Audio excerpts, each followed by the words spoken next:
जी, अस्सलाम वालेकुम। उम्मीद है कि आप तमाम दोस्त खैरियत से होंगे। आज हम बात करेंगे यूरोप में कौन सा ऐसा मुल्क है जहां पर जॉब अपॉर्चुनिटीज अवेलेबल हैं, बल्कि इसके साथ-साथ वो आपको वीज़ा स्पॉन्सरशिप भी ऑफर करते हैं।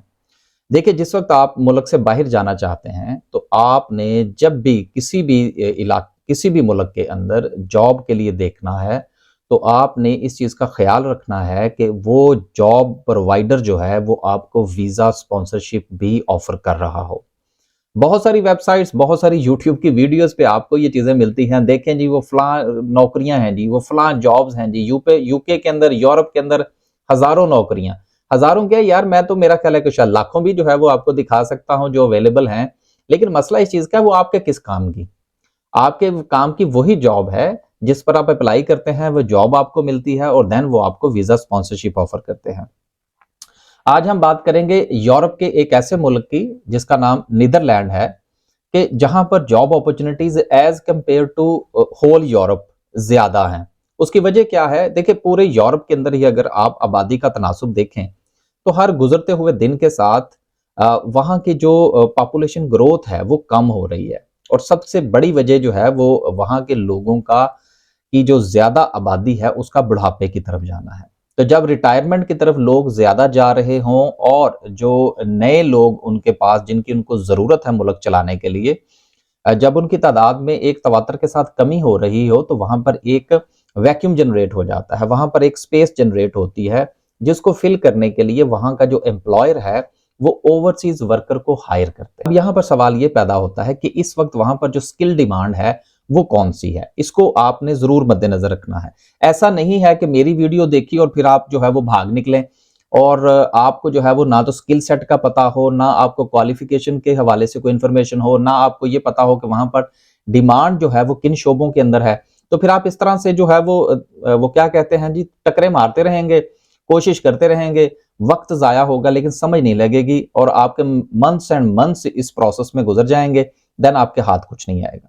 तो कोशिश ये किया करें कि जिस वक्त आप किसी भी चीज की तहकीक करने निकलें, तो उसका उसका पूरे तरीके से आप समझने की कोशिश करें। को 10 मिनट, 15 मिनट, आधा घंटा लगा के पहले समझें कि बात क्या हो रही है, फिर आप रिसर्च करने निकला करें। एक आइडिया जो है वो मैं आपको दे देता हूं कि नीदरलैंड के अंदर कौन से ऐसी स्किल सेट हैं जिसके लिए वहां पर वैक्यूम जनरेट हुआ है। और वो लोग अगर जिनके पास ये क्वालिफिकेशन है तो वो वहां पर जॉब सर्च करें, तो उनके बहुत चांसेस हैं कि वहां पर उनको वीजा स्पॉन्सरशिप जो है वो मिल जाएगा। अब उसमें से चंद जो है वो मैं आपके साथ शेयर कर लेता हूं। इसमें सबसे पहले जो है वो सॉफ्टवेयर डेवलपर्स हैं। अगर आपका बैकग्राउंड जो है वो आईटी के साथ है, आप सॉफ्टवेयर डेवलपर हैं, आप क्वालिफाइड हैं, एक्सपीरियंस्ड हैं, देन आपको वहां पर अपॉर्चुनिटी जो है वो मिल सकती है। दूसरे नंबर पर शॉप सेल्स असिस्टेंट्स हैं। अब ये भी वो ऐसा नहीं है कि जो लोग दुकान के ऊपर काम करते हैं वो चीजें उठाकर एक जगह से दूसरी जगह रखते हैं, ये बाकायदा क्वालिफिकेशन है। उसके बाद सिस्टम एनालिस्ट हैं। देन जो है वो इंजीनियरिंग प्रोफेशनल्स हैं। अब इस इंजीनियरिंग प्रोफेशनल के अंदर तमाम लोग आ जाते हैं।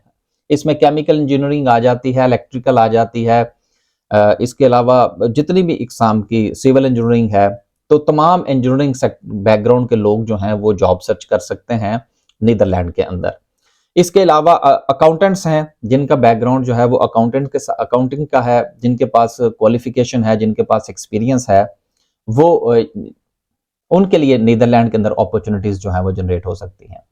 अब सवाल ये पैदा होता है कि कौन सी ऐसी वेबसाइट है जहां से जाके आप इन इन की इस किस्म की जो है वो जॉब सर्च कर सकते हैं। उसमें ग्लासडोर है, इंडीड है। ये ऐसी वेबसाइट्स हैं जहां पर आप जाएं, वहां पर जाके आप स्किल सेट देखें, वहां पर जाके आप जॉब की तलाश करें, अपना टाइटल लिखें, आपका बैकग्राउंड क्या है, इंजीनियरिंग का बैकग्राउंड है, सॉफ्टवेयर डेवलपमेंट का है, अकाउंट्स का है, देन आपके सामने जॉब्स आ जाएंगी। फिर दूसरे नंबर पर आपने क्या किस चीज का ख्याल रखना है कि ऐसा नहीं है कि जो जॉब आपके सामने आई आपने उसकी सिर्फ और सिर्फ रिक्वायरमेंट देखी कि हाँ ठीक है जी मैं क्वालिफिकेशन पर पूरा करता हूँ, देन आपने जॉब अप्लाई कर दे। उसका कोई फायदा नहीं होगा। जॉब मिल भी जाती है तो वो आपसे कहेंगे आके आप ज्वाइन करें, और ज्वाइन करने के लिए आप वहां जा नहीं सकते, वो इसलिए कि आपके पास वीजा नहीं है। और जब आप उनसे कहेंगे तो वो कहेंगे जी सॉरी, हम तो जो है वो वीजा आपको स्पॉन्सर नहीं कर सकते। तो वो सारी की सारी आपकी मेहनत जो है वो रायगा चली जाएगी।